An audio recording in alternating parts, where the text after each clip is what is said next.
Amri wahlul 'uqdatam min lisani yafqahu qawli. Ya Allah, lapangkanlah dadaku, mudahkanlah urusanku, lepaskan kekakuan dari lidahku, supaya mereka mengerti perkataanku. Amin amin ya rabbal alamin. Apa kabar ibu sekalian? Sehat semuanya? Suara saya jelas sampai belakang? Baik, sebelum kita mulai kita akan baca surah Al-Fatihah. Udah baca tadi? Al-Falaq, Al-Ikhlas, Al-Falaq, Anda sudah baca?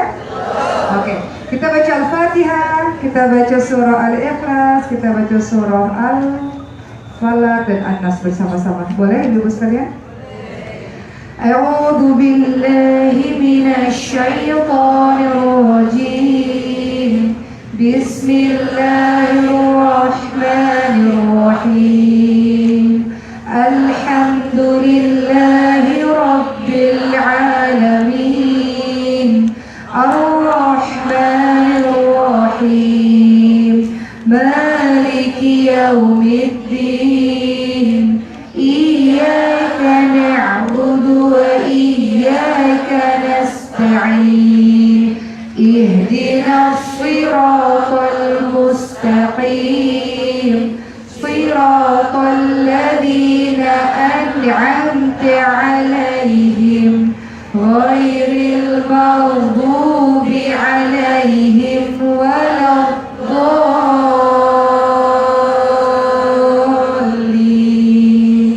Amin. Bismillahirrahmanirrahim. Qul huwallahu ahad. Allahus samad. Lam yalid wa lam yulad wa lam yakul lahu kufuwan ahad. Bismillahirrahmanirrahim. Qul a'udzu birabbil falaq min syarri ma khalaq wa min syarri ghasiqin idza waqab wa min syarri naffasati fil 'uqad wa min syarri hasidin idza hasad. Bismillahirrahmanirrahim. Qul a'udzu birabbil nas, malikin nas, ilahin nas, min syarril waswasil khannas, alladzi yuwaswisu fi sudurin nas, minal jinnati wan nas. Ya Allah, bersihkan hati-hati kami di pagi hari ini. Ya Allah, lapangkanlah hati-hati kami, mudahkanlah kami dalam menerima ilmu, dan mudahkanlah kami mengamalkan apa yang telah kami tahu. Amin amin ya rabbal alamin. Selamat Hari Raya Idul Adha. Teman-teman kemarin sebagian besar di sini juga berkurban. Alhamdulillah. Fasholli li rabbika wanhar. Memang ibadah yang paling utama pada hari raya Idul Adha yang kemarin selain sholat adalah ibadah kurban. Jadi bersyukurlah, beruntunglah orang-orang yang berkurban. Alhamdulillah. Dan kemarin kita baru selesai hari tasyrik, betul ibu-ibu sekalian? Dan hari ini sudah bisa untuk, ini hari apa? Kamis ya? Sudah bisa untuk berpuasa, betul? Jadi yang berpuasa, alhamdulillah, lanjutkan lagi puasa sunnahnya. Atau ada yang sudah puasa Daud, silahkan lanjutkan. Kita sudah selesai dari hari raya. Tapi teman-teman sekalian, hari ini saya mau membahas mengenai kisah Nabi Ibrahim alaihissalam tentang kesabarannya. Saya diberikan judul pada hari ini adalah lelah yang berbuah jannah. Saya mau memberitahu kepada diri saya dan kita semua untuk nafak tilas kisah Nabi Ibrahim alaihissalam tentang sabarnya yang sangat luar biasa hingga berbuah jannah. Siapa yang tidak tahu tentang kisah Nabi Ibrahim alaihissalam, teman-teman sekalian? Nabi Ibrahim alaihissalam adalah hamba Allah yang mengajarkan kepada kita perkara tauhid, perkara tentang sabar, patuh dan tawakal ala Allah, berserah kepada Allah Subhanahu wa taala. Sebelum kita mulai, saya ingin bertanya kepada ibu-ibu semua yang ada di sini. Kira-kira Nabi Ibrahim alaihissalam memiliki berbagai macam julukan. Ada yang tahu julukan-julukan bagi Nabi Ibrahim alaihissalam? Yang pertama, Abu Tauhid. Nabi Ibrahim alaihissalam dijuluki dengan nama Abu Tauhid. Nabi Ibrahim alaihissalam, teman-teman sekalian, dikatakan bapaknya agama Tauhid. Sebab apa? Sebab beliau di masa lalu, teman-teman sudah tahu ceritanya, beliau berdakwah di sebuah negeri namanya Babilonia. Punya seorang raja kejam namanya Raja Namrud. Raja Namrud ini bermimpi bahwa nanti kelak akan ada seorang laki-laki yang akan menggulingkan dirinya, sehingga ia memerintahkan pengawalnya untuk membunuh seluruh anak laki-laki di masa itu. Maka ibu dari Ibrahim alaihissalam memasukkan Nabi Ibrahim alaihissalam ke dalam gua agar tidak terbunuh oleh pengawalnya Raja Namrud. Besar di gua, dilindungi oleh Allah Subhanahu wa taala. Keluar dari gua, Nabi Ibrahim alaihissalam mulai melihat ke langit. Siapa ya Tuhan saya sebenarnya? Apakah Tuhan saya adalah bintang? Apakah Tuhan saya adalah bulan? Apakah Tuhan saya adalah matahari? Hal ini diabadikan dalam surah Al-An'am ayat 76. Ketika Nabi Ibrahim alaihissalam melihat ke arah langit dan kemudian melihat bintang, Nabi Ibrahim alaihissalam cek. Halo, nah, Ibu, suara saya cepat nggak? Cepat ya, mau dilambatin ya? Saya tuh selalu diprotes sama jemaah, jangan cepet-cepet ngomongnya. Iya, kebiasaan di TV, gara-gara di TV Bu nih, agak cerita berbeda, nggak apa-apa ya, curhat sedikit. Di TV itu kalau Ibu mau tahu, setiap kali saya bicara, orang di depan tuh selalu begini, artinya cepet, durasinya mau habis. Ya, jadi saya cuma dikasih bicara di TV itu 4 menit sekali bicara. Jadi kebiasaan ngomong cepat dalam lapangan juga jadi cepat. Jadi jemaah protes, jangan cepet-cepet gitu. Ya udah deh, dilambatin, kalau cepet kasih tahu lagi ya. Jadi kembali kepada kisah Nabi Ibrahim alaihissalam dalam surah Al-An'am ayat 76. Beliau keluar dari gua, betul begini? Kemudian melihat ke langit, melihat ke bintang, kemudian mengatakan, "Hada Rabbi, ini Tuhan saya." Tapi kemudian ketika melihat bintang itu ada, tiba-tiba ada bulan. Jadi bintang-bintang kemudian tenggelam. Kemudian Nabi Ibrahim alaihissalam menyebutkan Tuhan saya. Ketika bulan datang, Nabi Ibrahim mengatakan, "Hada Rabbi, ini Tuhan saya." Dalam surah Al-An'am ayat 77. Kemudian matahari, bulan terbenam, diganti dengan matahari. Kemudian dalam surah Al-An'am ayat 78, "Hada Rabbi, hada akbar." Ini adalah Tuhan saya, ini lebih besar. Ternyata kalau malam matahari juga tenggelam. Jadi kemudian Nabi Ibrahim alaihissalam pun mengatakan, "Hai kaumku, sesungguhnya aku berlepas diri dari apa yang kamu persekutukan." Nabi Ibrahim alaihissalam paham bahwa Tuhannya adalah Allah Subhanahu wa taala. Jadi beliau adalah pelopor tauhid, disebut sebagai Abu Tauhid. Julukan yang kedua, Nabi Ibrahim alaihissalam dijuluki dengan nama Abul Anbiya, yakni bapaknya para nabi. Nabi Ibrahim alaihissalam menikah dengan Siti Sarah. Siti Sarah punya anak namanya Nabi Ishak alaihissalam. Keturunan Nabi Ishak ada Nabi Yakub alaihissalam, ada Nabi Yusuf alaihissalam, Nabi Isa alaihissalam, dan yang lainnya. Nabi Ibrahim alaihissalam menikah dengan istri kedua namanya Siti Hajar. Punya anak namanya Nabi Ismail alaihissalam. Keturunan dari Nabi Ismail alaihissalam ada Nabi Muhammad sallallahu alaihi wasallam. Itu sebabnya Nabi Ibrahim dijuluki dengan nama Abul Anbiya. Yang ketiga, sekiranya penting tolong dicatat, karena kata Ali bin Abi Thalib, ikatlah ilmu dengan tulisan. Yang ketiga, Nabi Ibrahim alaihissalam dijuluki dengan nama Abu Dhaifan, yakni bapak para tamu. Sebab apa? Beliau tidak pernah makan sendiri, selalu mengajak atau mencari orang untuk makan bersama-sama dengan dirinya.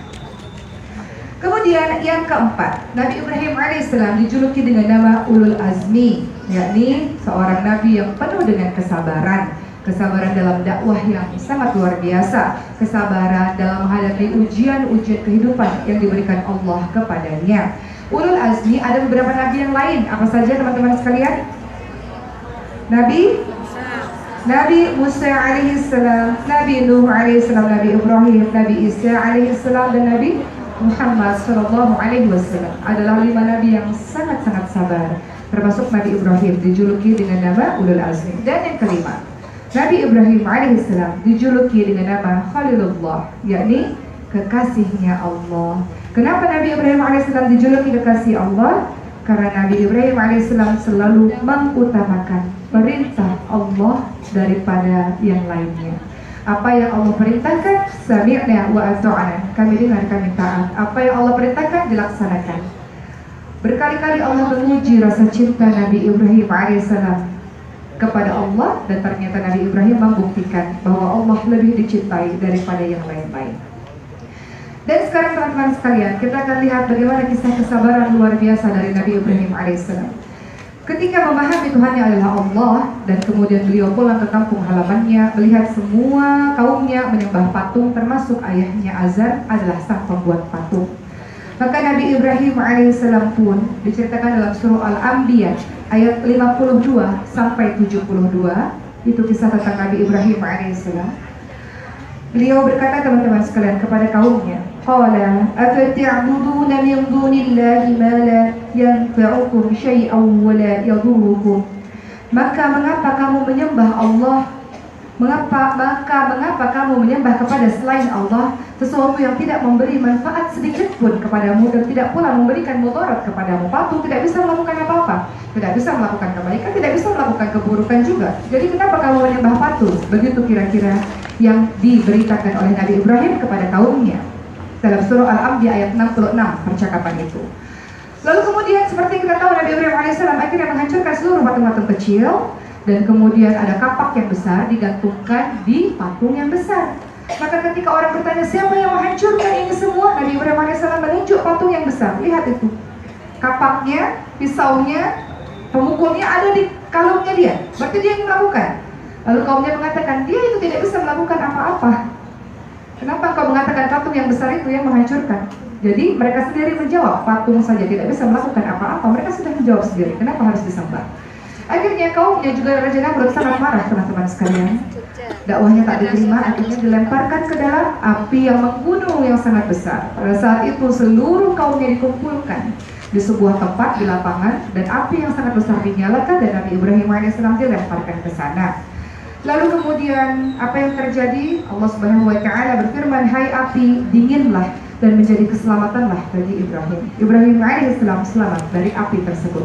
Ini adalah kesabaran yang pertama, yakni kesabaran dalam berdakwah. Dan tugas kita juga adalah menerusi perjuangan para nabi dan para rasul, juga berdakwah. Kita harus berdakwah, teman-teman sekalian. Dakwah maknanya adalah mengajak orang lain pada kebaikan, mencegah orang lain kepada kemungkaran.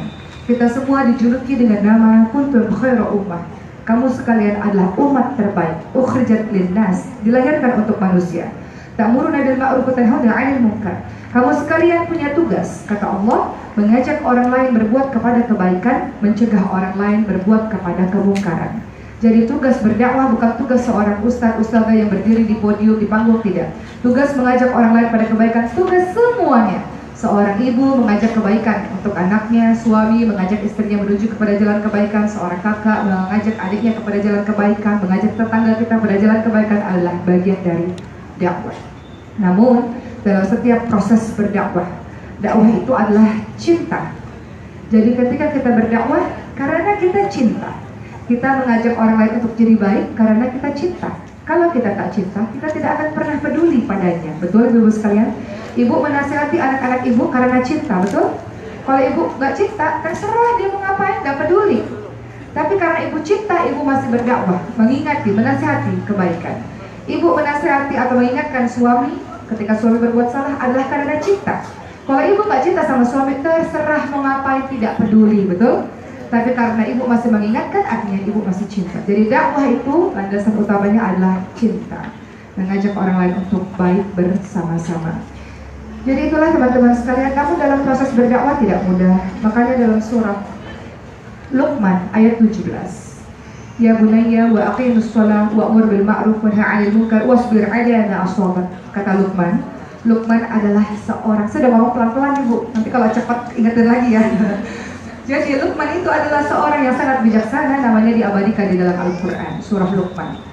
Luqman menasihati anaknya, anakku, dirikan sholat dan ajak orang-orang berbuat kebaikan dan cegah orang-orang berbuat keburukan dan sabar dalam proses dakwah itu, sabar.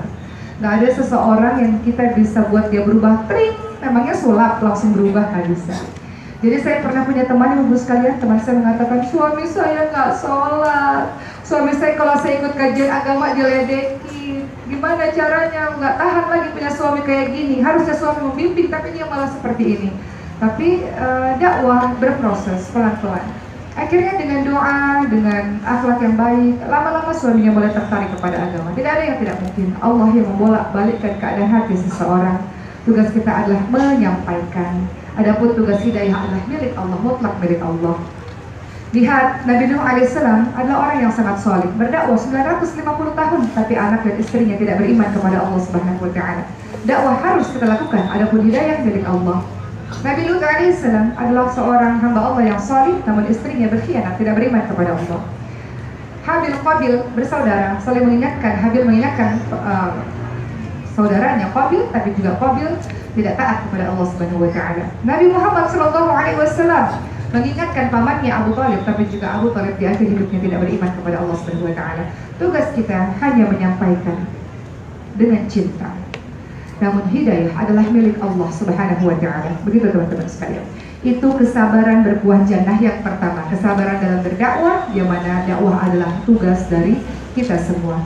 Mengajak orang lain pada kebaikan adalah tugasnya umat terbaiknya Allah Subhanahu wa Ta'ala, yakni kita. Kemudian kita lihat bagaimana kisah kesabaran yang luar biasa yang ditunjukkan oleh Nabi Ibrahim alaihissalam. Nabi Ibrahim alaihissalam setelah pergi dari Babilonia bersama Siti Sarah menuju ke Mesir. Dan ternyata istrinya Siti Sarah yang sangat cantik dicintai oleh Raja Mesir. Jadi Raja Mesir hendak mengganggu Siti Sarah, teman-teman sekalian. Hendak menjamah, memegang Siti Sarah. Setiap kali sang Raja Mesir memegang Siti Sarah, tangannya kaku, tak dapat digerakkan.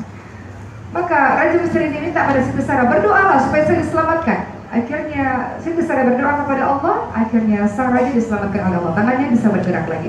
Ingin menjamah lagi, sampai 3 kali berturut-turut. Akhirnya sang raja ketakutan dan sang raja mengusir Nabi Ibrahim alaihissalam dan Siti Sarah untuk keluar dari Mesir dan diberikan hadiah, yakni seorang budak yang bernama Siti Hajar. Siapakah Siti Hajar sesungguhnya? Apakah ia benar-benar budak? Tidak, dia bukan budak, beliau bukan budak. Beliau adalah putri raja yang ditawan akibat kekalahan dalam sebuah perang. Jadi Siti Hajar punya nasab yang baik, dari keturunan raja juga. Akhirnya sang Raja Mesir memberikan Siti Hajar sebagai hadiah untuk Nabi Ibrahim dan Siti Sarah, dan mereka bertiga menuju ke Palestina. Kesabaran kedua, ujian yang Allah berikan kepada Nabi Ibrahim alaihissalam, lama menikah tidak dikaruniai anak. Banyak dari jemaah setiap kali saya ceramah kemana-mana, ada 3-4 orang yang datang ke depan dan menangis dan mengatakan, saya minta tolong didoakan kepada para jemaah agar saya mendapatkan keturunan. Jadi masalah keturunan ini juga banyak dirasakan oleh para nabi kita, teman-teman sekalian. Nabi Ibrahim alaihissalam tidak punya anak, lama menikah tidak punya anak. Nabi Zakaria alaihissalam sampai usia tua juga tidak punya anak. Tapi Allah berikan di akhirnya setelah kesabaran yang sangat luar biasa. Imran nggak punya anak, lama berdoa, akhirnya punya anak, Siti Maryam. Jadi kisah-kisah tidak punya anak dalam pernikahan itu banyak terjadi oleh para nabi-nabi kita. Dan ini ujian kesabaran yang sangat luar biasa. Jadi kalau kita lihat Nabi Ibrahim alaihissalam menikah dengan Siti Sarah, belum dikaruniai anak, lama tidak dikaruniai anak. Ujian kesabaran yang sangat luar biasa. Jadi kalau diantara kita para jemaah yang selama menikah belum dikaruniai anak, belajar dari para nabi bagaimana mereka sangat sabar dalam menghadapi ujian ini. Lalu Siti Sarah meminta kepada Nabi Ibrahim untuk menikah dengan Siti Hajar. Ketika menikah dengan Siti Hajar, Allah karuniakan anak namanya adalah Ismail alaihissalam. Dan Allah perintahkan Ismail alaihissalam yang sangat dicintai Nabi Ibrahim. Bayangkan, bertahun-tahun kita menunggu anak, ketika anak itu lahir tentu menjadi anak emas, anak yang sangat kita sayang. Namun Allah hendak menguji, engkau lebih cinta kepada anakmu atau cinta kepada saya? Maka Allah perintahkan Nabi Ibrahim alaihissalam meletakkan bayi merah itu dengan ibunya Siti Hajar ke sebuah lembah tandus tak berpenghuni. Tidak ada kehidupan, tidak ada air, tidak ada orang di sana. Kalau kita menitipkan anak kita pada mertua, aman, tenang. Atau pada ibu kita, tenang. Kan kita suka nitip-nitip anak nih. Biasa, saya juga begitu masalahnya ya. Lagi dakwah boleh nitip gitu. Ya, memang ini luar biasa kita ini ya, masih membebankan orang tua kita lagi untuk nitip-nitip anak. Jadi kalau kita menitipkan anak pada orang yang kita percaya, kita tenang, betul Bu?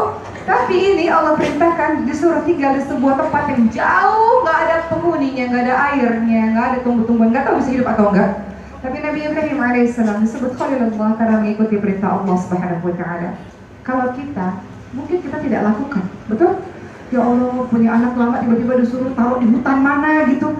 Mikir kali Bu. Makanya Nabi Ibrahim alaihissalam Khalilullah, kekasihnya Allah, apa yang Allah perintahkan beliau lakukan. Jadi diletakkanlah bayi merah itu di sebuah padang tandus dan Nabi Ibrahim tidak berkata apa-apa, langsung beranjak pergi. Lalu lihat bagaimana seorang istri yang salihah, teman-teman sekalian. Istri yang salihah ini tidak berkata, kenapa tinggalkan saya di sini? Kenapa kau tidak peduli kepada kami? Kenapa kau jahat? Tidak ada kata-kata itu. Karena ia tahu suaminya suami yang salih, ia tahu suaminya suami yang taat kepada Allah Subhanahu wa taala. Apa yang dikatakan oleh Siti Hajar dalam hadis riwayat Al-Baihaqi, beliau hanya mengatakan, apakah Allah yang memerintahkan kamu untuk melakukan ini? Itu kalimatnya. Lalu Nabi Ibrahim mengatakan, ya. Maka apa kata Siti Hajar? Kalau begitu Allah tidak mungkin melontarkan kami di lembah ini. Itu saja. Sedih. Nabi Ibrahim sedih, pasti sedih. Siti Hajar sedih, pasti sedih. Gimana nasib saya dengan anak seperti ini sendirian, nggak punya siapa-siapa. Tapi mereka adalah orang-orang yang sabar, yakin, percaya Allah tidak mungkin melontarkan hambanya. Perintah Allah kalau sudah buat perintah tidak mungkin Allah memberikan kemudaratan, keburukan pada hambanya, tidak mungkin. Dan Siti Hajar tahu tentang itu. Jadi kesabaran yang kedua dari Nabi Ibrahim alaihissalam adalah kesabaran dalam penantian anak, teman-teman sekalian. Kesabaran yang ketiga dari Nabi Ibrahim alaihissalam, long distance relationship, LDR. Siapa di sini yang suaminya jauh? Sama, oh banyak. Sama seperti Nabi Ibrahim dengan Siti Hajar, LDR. Ya enggak, LDR enggak? Tapi lihat, kenapa LDR-nya bisa berhasil? Nabi Ibrahim kembali ke Palestina, Siti Hajar berada di kota Mekah, teman-teman sekalian. Bagaimana LDR ini bisa berhasil? Pertama, karena keduanya sama-sama memiliki kecintaan yang kuat kepada Allah Subhanahu wa taala. Sehingga apapun yang Allah perintahkan itu yang terbaik pada saat itu. Berpisah sementara itu yang terbaik pada saat itu, karena memang Allah menghendakinya seperti itu. Yang kedua, LDR ini bisa berhasil sebab apa? Sebab keduanya adalah orang-orang yang sama-sama saling percaya satu sama lain. Siti Hajar percaya suaminya adalah Khalilullah, kekasih Allah, tidak mungkin melakukan hal sembarangan, hal yang aneh-aneh. Dan suaminya percaya anak di bawah asuhan dari Siti Hajar pasti menjadi anak yang hebat, karena istrinya juga orang yang saleh, orang yang baik. Sama-sama saling percaya dan sama-sama saling menunaikan tugasnya dengan baik. Siti Hajar menunaikan tugasnya, yaitu menjaga sang anak dengan sebaik-baiknya hingga anak itu tumbuh menjadi anak yang hebat, anak yang luar biasa, anak yang sabar, patuh, tunduk, tawakal kepada Allah. Istri yang hebat, mampu menjaga amanah dari suaminya, mampu menjaga harta dirinya, keluarganya, amanah suaminya. Suaminya pergi, semuanya aman. Suaminya tahu bahwa ini adalah istri yang saleh, istri yang setia, istri yang pandai menjaga diri, istri yang bisa bertahan insyaallah, karena dia punya Allah tempat bergantung. Jadi kisah-kisah LDR, pelajarilah kisah Siti Hajar dan Nabi Ibrahim alaihissalam, bisa dengan syarat kedua-duanya adalah taat kepada Allah Subhanahu wa taala, saling percaya dan menunaikan tugas masing-masing dengan baik sampai kemudian Allah pertemukan mereka kembali. Begitulah teman-teman sekalian. Dan LDR ini bisa berhasil sebab apa? Suaminya menitipkan keluarganya kepada Allah, istrinya menitipkan suaminya kepada Allah. Ibu kalau nitipin anak ibu kepada orang tua, tenang. Apalagi kalau kita titipkan anak-anak kita kepada Allah Subhanahu wa taala. Siapa penjagaan terbaik? Penjagaan terbaik adalah Allah. Berdoa pada Allah, ya Allah, aku titipkan suamiku kepadamu, ya Allah. Dan sang suami berdoa, aku titipkan anak-anakku dan keluargaku kepadamu, ya Allah. Dalam surah Ibrahim ayat 37, Nabi Ibrahim alaihissalam berdoa kepada Allah yang artinya, ya Tuhan kami, sesungguhnya aku telah menempatkan sebagian keturunanku di lembah yang tidak memiliki tanaman-tanaman dekat Baitullah yang dihormati, agar mereka mendirikan sholat. Maka jadikanlah sebagian hati manusia cenderung kepada mereka dan berikanlah mereka rezeki dari buah-buahan. Mudah-mudahan mereka bersyukur. Jadi Nabi Ibrahim alaihissalam menitipkan keluarganya kepada Allah Subhanahu wa taala. Kisah sedikit, boleh nggak saya cerita tentang diri saya, teman-teman sekalian? Jadi pernah pada suatu ketika dakwah ini harus terus berjalan, tapi ada hal-hal yang tak terduga terjadi. Nah, saya juga manusia biasa yang punya juga permasalahan-permasalahan. Jadi pernah pada suatu ketika anak demam sangat-sangat tinggi, anak sakit, dan saya harus pergi karena orang banyak sudah menunggu, tidak mungkin membatalkan seketika ceramah tersebut. Padahal pada saat itu anak saya memerlukan ibunya, betul? Kalau anak sakit yang dicari oleh anak adalah ibunya paling utama. Jadi dalam perasaan dia harus dibawa ke rumah sakit, sementara di satu sisi saya harus berceramah. Maka pergi tentu saja dalam keadaan yang tidak tenang, teman-teman sekalian. Namun memikirkan anak yang di UGD, anak yang sakit, seperti itu. Namun kemudian ada nasihat satu ustadz kepada saya yang menjadi penguat saya sampai hari ini, saya selalu ingat. Oke, kalau engkau mengurusi umat, kalau engkau melakukan sesuatu untuk orang lain, percayalah Allah juga akan mengurusi anak-anakmu.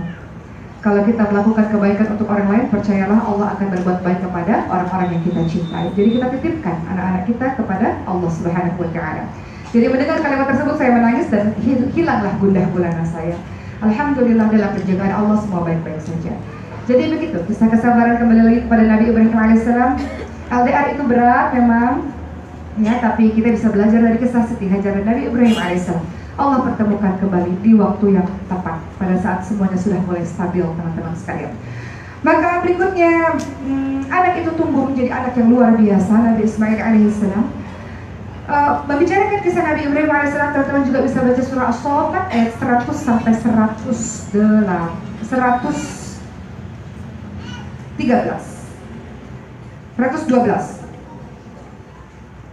Ini semua kisah tentang Nabi Ibrahim alaihissalam.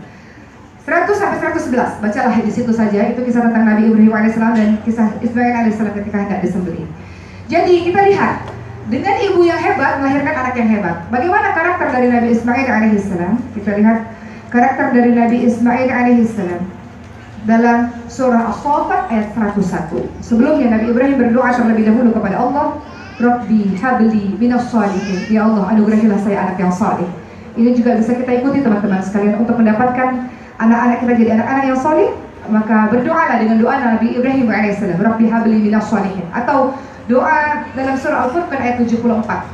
Ada sifat ibadur rahman, hamba Allah yang maha pengasih. Dia punya kebiasaan, salah satunya adalah hamba Allah ini senantiasa berdoa, Rabbana hab lana min azwajina wa dhurriyyatina qurrata a'yun waj'alna lil muttaqina imama. Itu juga doa untuk mendapatkan keturunan yang baik, keturunan yang saleh sebagai penyejuk hati. Tapi kita lihat teman-teman sekalian, bagaimana kisah Nabi Ibrahim alaihissalam dan Siti Hajar. Dari dua orang hebat ini mendapatkan anak yang hebat, Ismail alaihissalam. Memiliki karakter seperti apa? Perhatikan dalam surah As-Saffat ayat 101. Fabasyarnahu bi ghulamin halim. Maka kami beri kabar gembira dengan seorang anak yang halim. Apa itu halim? Dan bagaimana Nabi Ismail alaihissalam punya karakter halim? Karena ayahnya juga punya karakter halim. Perhatikan dalam surah Hud ayat 75, karakter Nabi Ibrahim alaihissalam. Inna Ibrahim lahalimun awwahum munib. Artinya adalah sesungguhnya Ibrahim itu benar-benar orang yang halim dan penghibah dan suka kembali kepada Allah. Halim itu apa? Kenapa anaknya punya halim dan ayahnya juga ada halim? Halim ini adalah sabar. Halim bermakna berakhlak mulia, bermakna lapang dada, dan bermakna orang yang suka memaafkan kesalahan orang lain. Seorang anak punya karakter yang baik karena kedua orang tuanya punya karakter yang baik, teman-teman sekalian. Ada pepatah yang mengatakan buah jatuh tak jauh dari pohonnya, betul? Jadi anak-anak itu akan melihat, meniru apapun yang dilakukan oleh kedua orang tuanya. Jadi kita bisa belajar sabar dalam mendidik anak. Itu juga dalam karakternya Nabi Ibrahim dan juga Siti Hajar. Siti Hajar menjadikan anak tersebut menjadi anak yang hebat. Begitu juga karakter ayahnya menurun kepada sang anak Nabi Ismail alaihissalam. Berikutnya kisah kesabaran yang selanjutnya. Bagaimana Nabi Ibrahim alaihissalam ketika anaknya kira-kira berusia 12-13 tahun. Nabi Ibrahim alaihissalam tiba-tiba dapat mimpi, disuruh datangin anaknya. Namun bukan berjumpa begitu saja, tapi disuruh datangin dan disuruh disembelih anaknya. Bayangkan kalau terjadi kepada kita, mungkin gak kita lakukan dengan tangan kita sendiri, kita potong leher anak kita? Tidak mungkin, ibu-ibu sekalian. Allah alam tidak tahu apakah kita mampu melakukannya atau tidak. Tapi Nabi Ibrahim alaihissalam saat kerinduan yang memuncah luar biasa, lama tidak bertemu dengan anaknya. Ketika diizinkan untuk bertemu, ternyata Allah perintahkan ujian berikutnya. Allah ingin lihat engkau lebih cinta kepada siapa? Cinta pada anak atau cinta kepada Allah Subhanahu wa Ta'ala? Maka Allah perintahkan sembelih Ismail alaihissalam. Perintah untuk menyembelih Ibrahim alaihissalam ada dalam surah As-Saffat ayat 102. Apa kalimat yang diucapkan oleh Nabi Ibrahim alaihissalam, teman-teman sekalian? Ya bunayya, inni ara fil manafi anni atba'uka fanzur madza tara. Apa kata Nabi Ibrahim alaihissalam? Anakku, sesungguhnya aku bermimpi bahwa aku menyembelihmu. Maka apa pendapatmu? Bagaimana menurutmu mengenai hal ini? Pikirkan apa pendapatmu. Jadi Nabi Ibrahim alaihissalam mengajak anaknya berbicara, teman-teman sekalian, mengajarkan pola komunikasi yang komunikatif dan demokratif. Bagaimana pendapatmu sayang? Jadi kita kalau jadi orang tua ternyata mesti begitu juga. Nah, itu ada laki-laki ganteng, nak. Gimana pendapatmu, nak? Ini kadang orang tua suka jodoh-jodohin tanpa nanya perasaan anaknya. Atau ada orang tua mengatakan masuk jurusan ini, kamu tahu, tanpa bertanya kepada anaknya. Jadi kalau kita mengikuti kisah Nabi Ibrahim alaihissalam, beliau demokratis. Beliau bertanya, gimana nak pendapatmu? Aku bermimpi menyembelihmu, nak. Bagaimana pendapatmu? Maka apa jawaban dari seorang anak yang salih ini? Masih dalam surah As-Saffat ayat 102. Kalimatnya adalah, Ya abati fa'al ma tu'mar satajiduni insya'allahu minas sabirin. Wahai ayahku, lakukan apa-apa saja yang diperintahkan Allah kepadamu. Mudah-mudahan engkau akan mendapatiku termasuk orang yang sabar. Jadi anaknya juga anak yang sangat luar biasa. Lakukan apa saja ayah. Kalau Allah perintahkan, lakukan ayah. Jadi mereka berdua hendak bersiap-siap untuk melakukan proses penyembelihan tersebut. Kedua-duanya ridho dan sabar. Ridho itu lebih tinggi daripada sabar, Bu. Jadi tingkatan orang-orang ketika ditimpa musibah, pertama dia marah. Kenapa ya Allah? Kenapa harus saya yang kau kasih ujian begini? Apa dosa saya ya Allah? Saya sudah melakukan berbagai macam amal soleh. Kenapa kau berikan ini kepada saya ya Allah? Itu tingkatan terendah, dia marah. Ada kan orang-orang yang ketika dikasih ujian dia marah? Itu tingkatan paling bawah. Dia tidak paham bahwa Allah hendak menjadikan sebuah kebaikan yang banyak kepadanya. Perhatikan surah Al-Baqarah 216. Wa 'asa an takrahu syai'an wa huwa khairul lakum wa 'asa an tuhibbu syai'an wa huwa syarrul lakum. Wallahu ya'lamu wa antum la ta'lamun. Boleh jadi apa yang kamu tidak suka itu terbaik untuk kamu, kata Allah. Boleh jadi apa yang kamu suka itu justru tidak baik untuk kamu. Allah lebih mengetahui sementara manusia sedikit sekali pengetahuannya. Jadi dia tidak paham. Orang-orang yang marah kepada takdir Allah, kenapa kau ambil keluarga saya? Kenapa kau kasih kebakaran? Kau kasih musibah ini, musibah itu? Adalah orang yang tidak paham akan maksud Allah, akan hikmah yang akan diambil di kemudian hari. Tingkatan berikutnya ketika orang ditimpa musibah, dia sabar. Sabar itu dia mampu melawan, dia mampu memukul, dia mampu berteriak, dia mampu meratap-ratap, tapi dia tahan. Itu namanya sabar. Tingkatan lebih tinggi namanya ridho. Ridho itu maknanya adalah tidak pernah merasa sakit sama sekali. Ridho. Ya, jadi tidak ada rasa sama sekali. Terserah engkau ya Allah. Mau kasih sedih silahkan, mau kasih bahagia alhamdulillah. Semua yang kau kasih alhamdulillah, silahkan ya Allah. Tidak ada rasa sakit sama sekali. Ridho. Dan tingkatan tertinggi ketika diberikan musibah, bersyukur. Alhamdulillah. Segala puji bagi Allah. Alhamdulillah ala kulli hal. Segala puji bagi Allah untuk semua keadaan. Dalam keadaan sedih dia masih bisa bersyukur. Ya Allah, terima kasih, semua rumah saya kebakaran. Alhamdulillah saya masih selamat ya Allah. Engkau hendak mencuci barang-barang saya, harta-harta saya. Masih bisa bersyukur.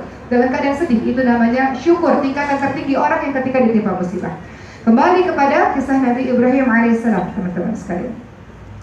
Jadi ketika hendak dilakukan proses penyembelihan itu, syaitan mengganggu. Memang begitulah kerjaannya syaitan. Makhluk Allah yang paling sabar dan tidak pernah putus asa namanya syaitan. Betul nggak?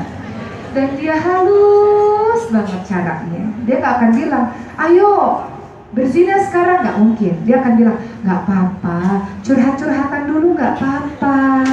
Nggak apa-apa, lihat Instagramnya, stalking gambarnya, nggak apa-apa. Nggak apa-apa, ketemuan sebentar kok, cuma ngeliat gitu doang, nggak apa-apa, gitu kata syaitan. Pelan-pelan dia caranya. Dia nggak bilang, ayo Nabi Adam makan buah khuldi, enggak. Ini di sini nih ada pohon, ini di sini nih nggak apa-apa. Kalau dicicipin sedikit nggak apa-apa, gitu cara syaitan. Step by step. Begitulah cara syaitan, makhluk Allah yang sangat-sangat sabar dan tidak pernah putus asa ini. Ya. Jadi teman-teman sekalian, ketika hendak dilakukan proses penyembelihan, apa yang dilakukan oleh syaitan? Gak usah, ngapain dibunuh anaknya, disembelih anaknya ngapain? Kan ini anaknya yang disayang, yang dulu diperintahkan, yang dulu kamu idam-idamkan. Maka Nabi Ibrahim alaihissalam melempar batu yang kemudian kita kenal dalam peristiwa haji namanya lempar jumroh. Yakni sebagai simbol mengusir syaitan. Syaitan begitu teman-teman sekalian. Dulu iblis, dedengkotnya syaitan itu tinggalnya di surga.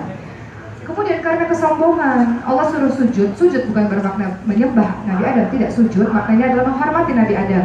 Karena Nabi Adam alaihissalam tahu banyak hal yang sudah diajarkan oleh Allah kepada Nabi Adam yang iblis tidak tahu. Iblis katakan, saya lebih hebat daripada Adam, saya dari api, Adam dari tanah. Jadi sombong. Maka diusir dari surga. Maka ketika diusir dari surga, syaitan atau iblis tak terima. Dia mengatakan, ya Allah, saya janji ya Allah, setiap makhlukmu, hamba-hambamu, aku akan menggoda dia.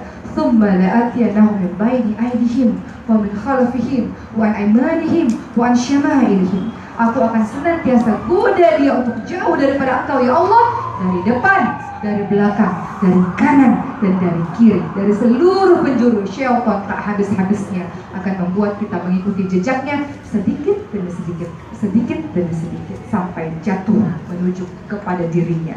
Tapi nanti di hari akhir syaitan akan bilang, saya berlepas diri daripada kamu, ngapain ngikutin saya kan takut sama Allah. Begitu kata syaitan. Ada satu lagi sifatnya, tak bertanggung jawab. Jadi begitulah ya. Banyaklah cerita syaitan-syaitan ini teman-teman sekalian, tapi saya masih fokus dengan kisah Nabi Ibrahim alaihissalam. Tapi begitulah kisah syaitan. Saya mau menyelipkan satu kisah di luar kisah Nabi Ibrahim, boleh? Berkaitan dengan syaitan, boleh? Bagaimana cara syaitan ini menggoda luar biasa, yang sangat mengerikan ini. Jadi ini jebakan syaitan. Nanti kita akan kembali kepada kisah lempar jumroh ini, tapi saya mau ceritakan dulu supaya kita berhati-hati dengan langkah syaitan.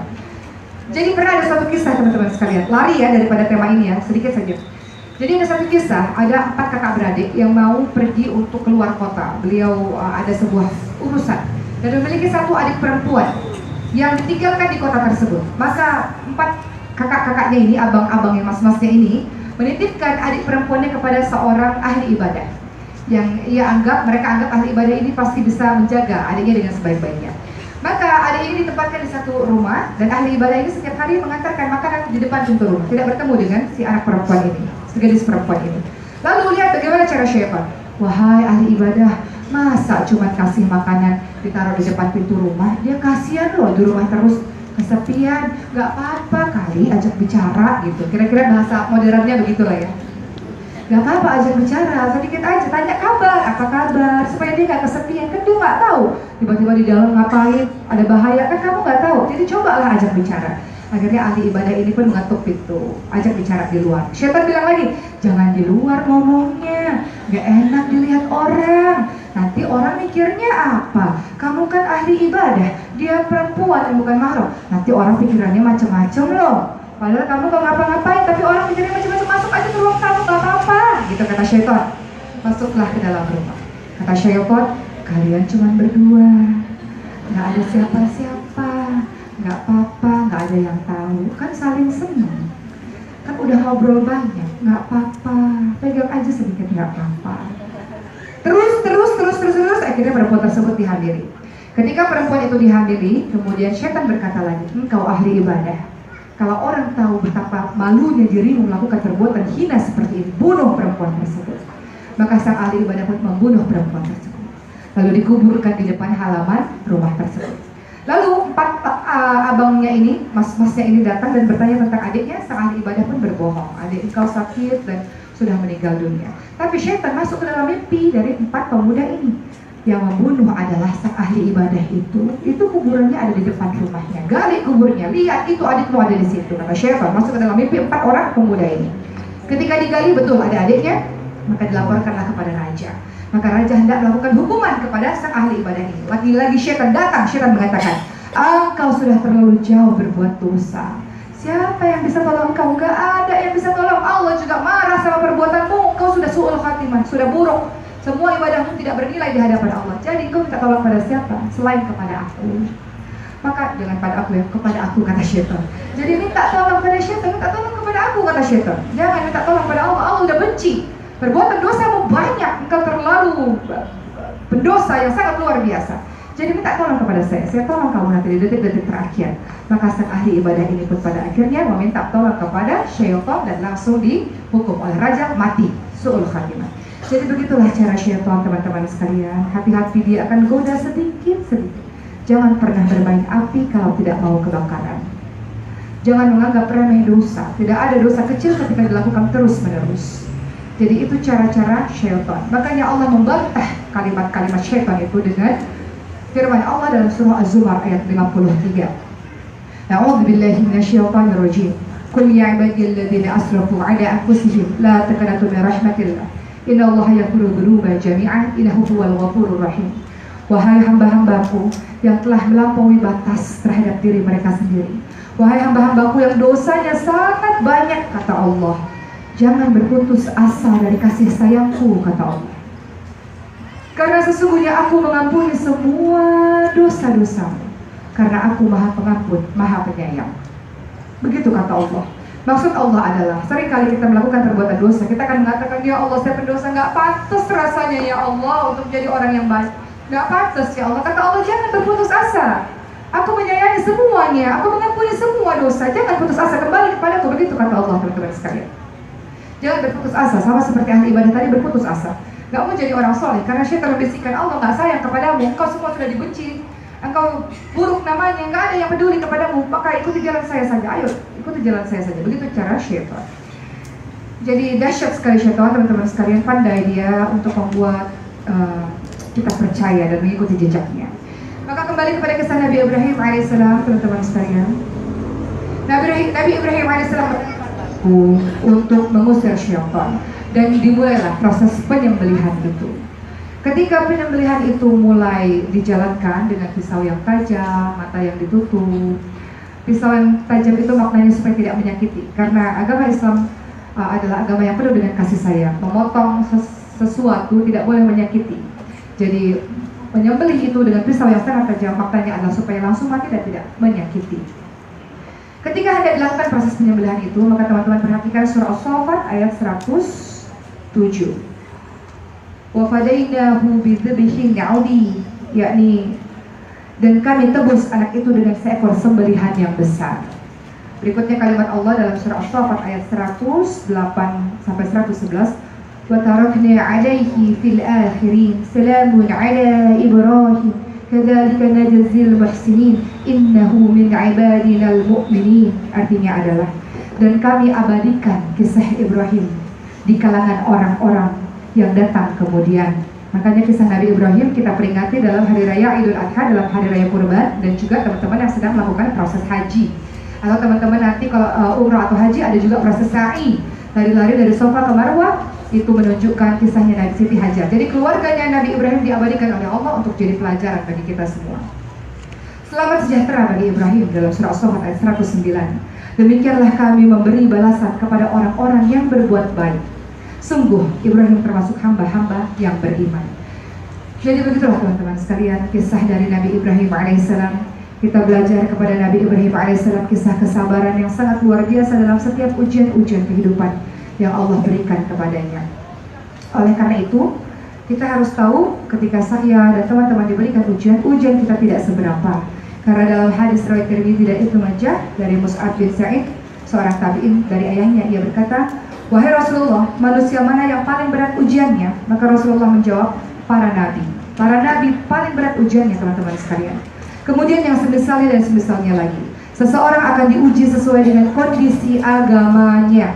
Apabila agamanya semakin kuat, maka semakin berat ujiannya. Apabila agamanya lemah, maka ia akan diuji sesuai dengan kualitas agamanya. Seseorang hamba akan senantiasa diuji oleh Allah hingga berjalan di muka bumi dalam keadaan bersih tanpa dosa. Jadi kita akan terus diuji oleh Allah silih berganti. Allah hanya ingin lihat, liyabluwakum ayyukum ahsanu amala, manakah yang paling terbaik amalannya. Ketika Allah berikan ujian bertubi-tubi, mana yang senantiasa dekat kepadaku, mana yang senantiasa mengutamakan aku. Karena Rasulullah ingatkan, kalau kita berjalan berjalan menuju kepada Allah, Allah akan berlari menuju ke arah kita. Tidak mungkin kita dekat kepada Allah, Allah lantas mengabaikan kita, tidak mungkin. Hanya saja, setiap orang yang ingin jadi orang baik, Allah akan menguji dia, teman-teman sekalian. Perhatikan surah Al-Ankabut ayat 2. Ahasiban nasu ayutraku ayyaqulu amanna wa hum la yuftanun.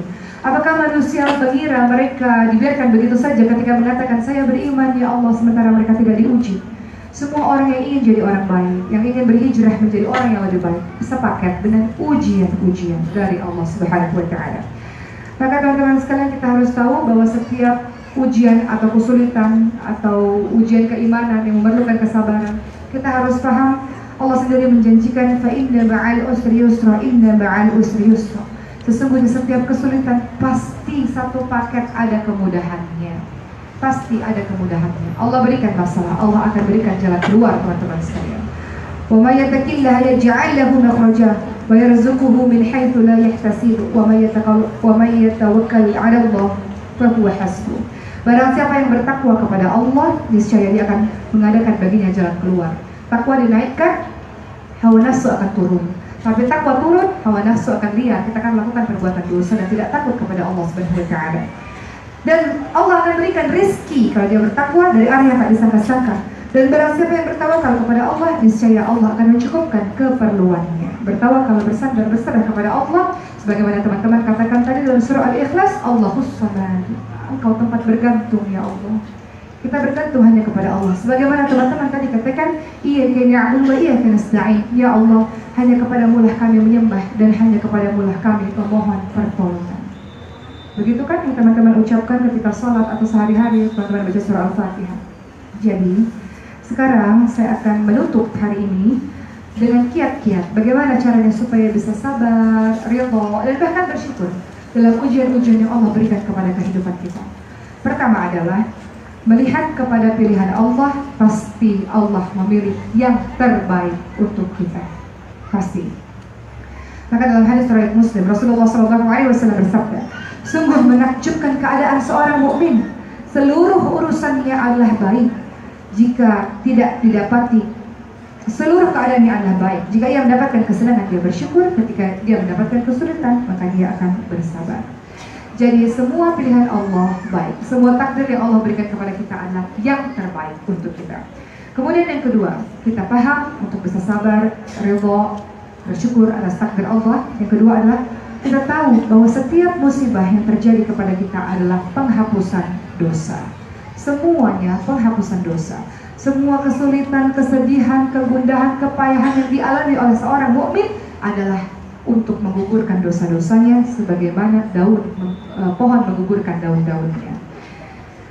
Dalam hadis riwayat Tirmidzi, Rasulullah SAW bersabda, ujian akan selalu bersama dengan orang-orang beriman, baik laki-laki perempuan, dalam diri anaknya, dalam hartanya, dalam dirinya sendiri, sampai ia bertemu kepada Allah dalam keadaan tidak punya dosa. Jadi semua yang kita alami, kalau kita sabar, maka menghapuskan dosa-dosa kita. Makanya kalau orang sakit, kita pasti biasanya akan bilang, la ba'sa, tahurun insyaallah. Begitu kan? Gak apa-apa, pembersih dosa insyaallah. Jadi itu lebih baik mungkin dibanding dengan mati mendadak. Orang yang tidak beriman, banyak dosa, mati mendadak, gak ada persiapan untuk menggugurkan dosa-dosanya. Gak ada persiapan untuk menemui kematian yang di hadapan Allah. Tapi orang yang mungkin saja dikasih sakit, artinya Allah masih sayang. Allah kasih persiapan dia untuk menghapuskan dosa-dosanya.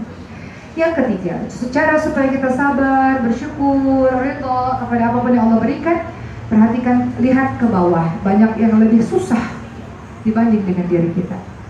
Jadi 3 hari lalu saya baru mengunjungi anak sakit leukemia, umurnya 7 tahun. Jadi ibunya cerita kepada saya, habis ya waktunya ya. Oke. Jadi ibunya curhat kepada saya, Mbak Oki tahu nggak, saya ini anak saya sakit. Jadi anak itu sudah sakit leukemia umur 1,5 tahun, sembuh setelah kemoterapi dan pengobatan 3,5 tahun, akhirnya umur 7 tahun relapse, sakit lagi. Orang yang sudah sakit kanker, sembuh, kankernya datang lagi biasanya lebih ganas.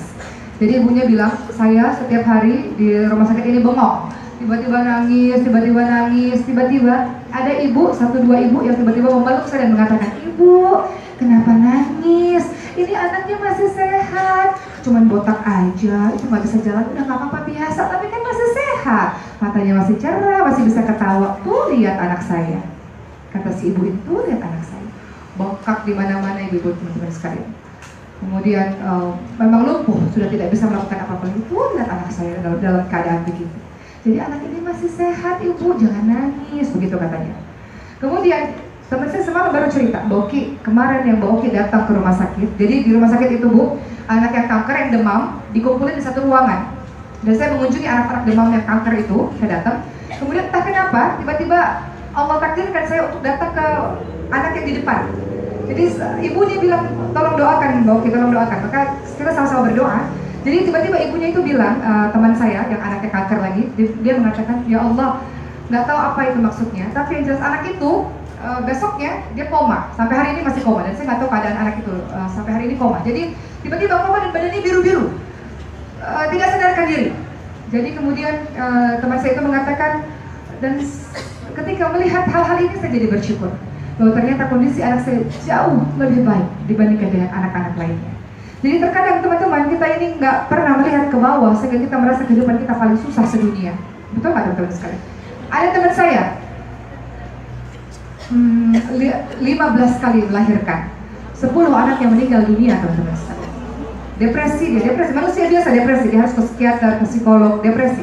Tapi lihat buah kesabarannya, Masya Allah teman-teman sekalian. Sekarang Allah anugerahi 5 anaknya hidup, Alhamdulillah. Jadi dia sekarang punya 5 anak setelah melalui 10 anak yang meninggal dunia.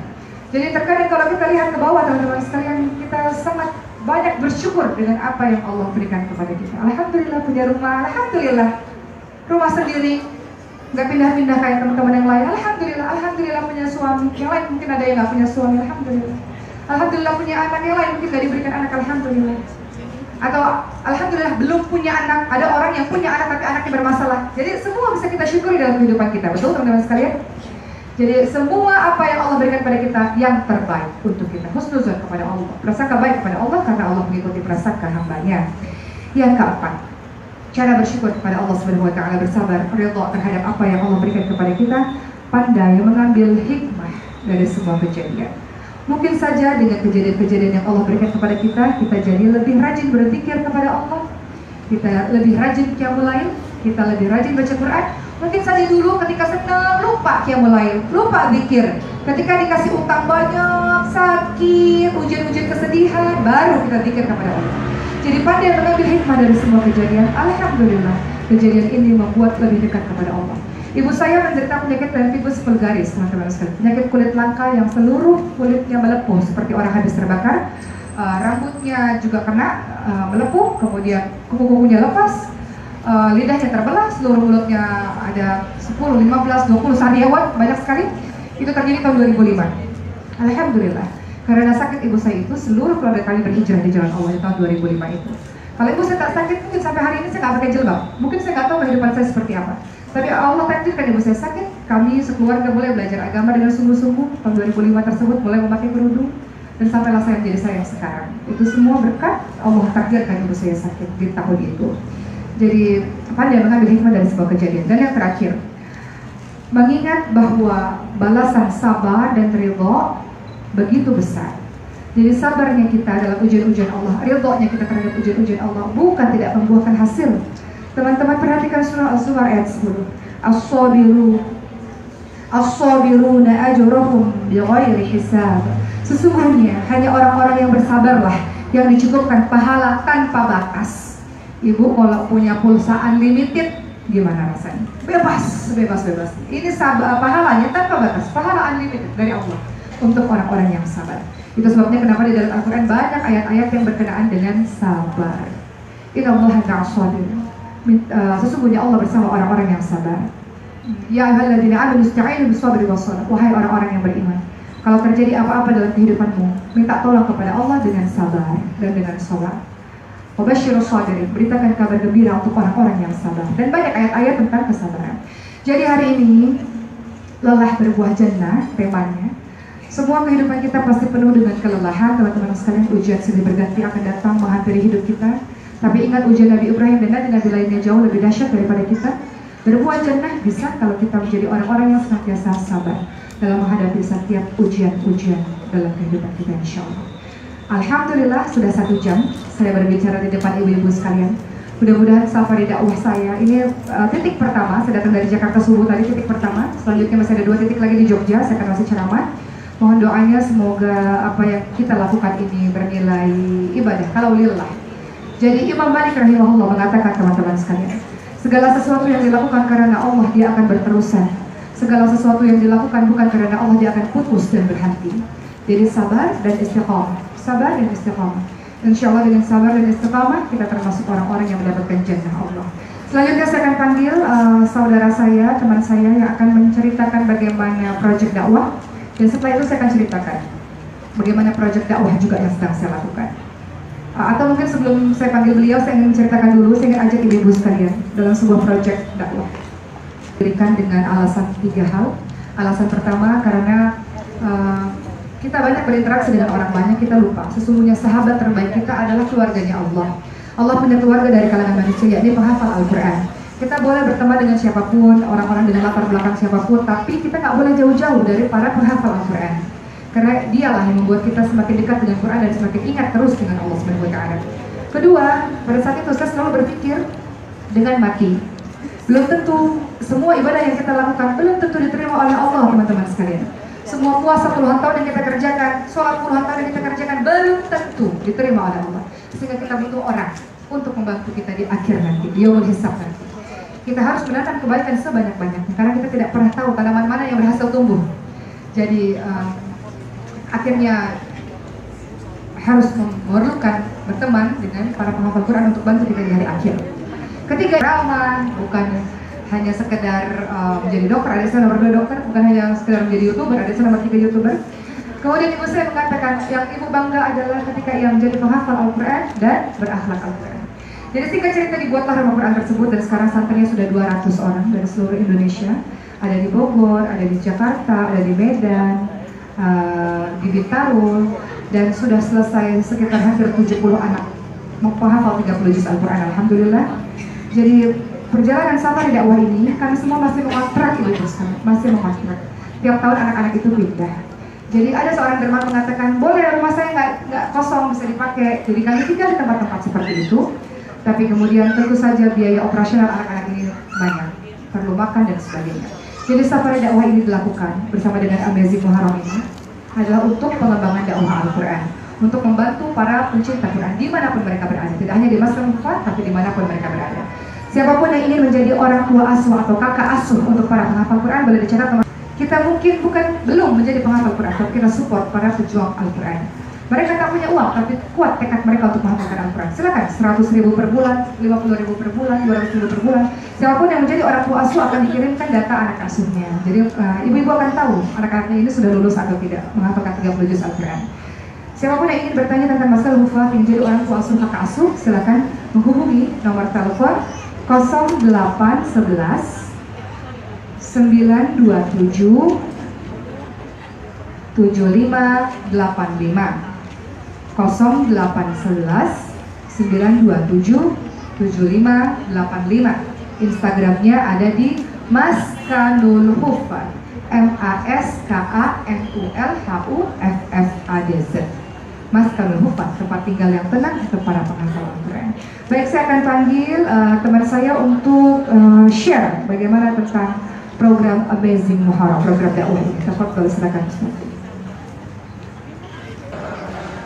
Alhamdulillahirabbil alamin, huwallazi arsala rasulahu bil huda wa dinil haqq liyudhhirahu 'alad dini kullihi wa kafaa billahi shahida. Asyhadu an la ilaha illallah wa asyhadu anna Muhammadan 'abduhu wa rasuluhu la nabiyya wa rasul ba'da. Alhamdulillah, segala puji dan syukur hanyalah milik Allah. Pagi ini menjelang siang ini kami alhamdulillah bisa bertatap muka dengan para ibu-ibu solihah semuanya. Mudah-mudahan ini wajah-wajah wanita penghuni surga semuanya, amin. Perkenalkan, saya Zulkarnain dari Cinta Quran Foundation, timnya Ustadz Fatih Karim, yang memang sengaja kita beberapa hari ini akan hadir di Yogyakarta, tepatnya mulai dari hari ini tanggal 15 sampai 18 Agustus. Jadi kita akan hadir di kurang lebih 4 hari dan kurang lebih akan ada di 14 titik dalam rangka safari dakwah menuju Amazing Muharram. Apa itu Amazing Muharram? Amazing Muharram ini pada dasarnya adalah sebuah acara yang mungkin kalau sebelumnya kita tanya ke ibu-ibu, kalau ada acara, ya Bu ya, kalau ada acara yang kalau kita hadir di acara itu, insya Allah iman kita nambah. Yang insya Allah kalau kita kontribusi di acara itu, amal soleh kita juga nambah. Kira-kira mau hadir nggak Bu? Mau. Kalau ada acara yang insya Allah tadi bikin iman kita meningkat, bikin kita makin semangat untuk hijrah, bikin ukhuwah kita makin kuat, kira-kira pengen nggak kita ajak orang kesayangan kita? Pengen. Nah, ini yang pengen kita hadirkan ke tengah ibu-ibu sekalian. Amazing Muharram inilah wadah yang Cinta Quran persembahkan dan juga mengajak sahabat-sahabat Cinta Quran semuanya. Dan alhamdulillah Amazing Muharram itu sudah hadir 8 kali. Jadi kita udah, ini pelaksanaan ke-8 tahun ini insya Allah.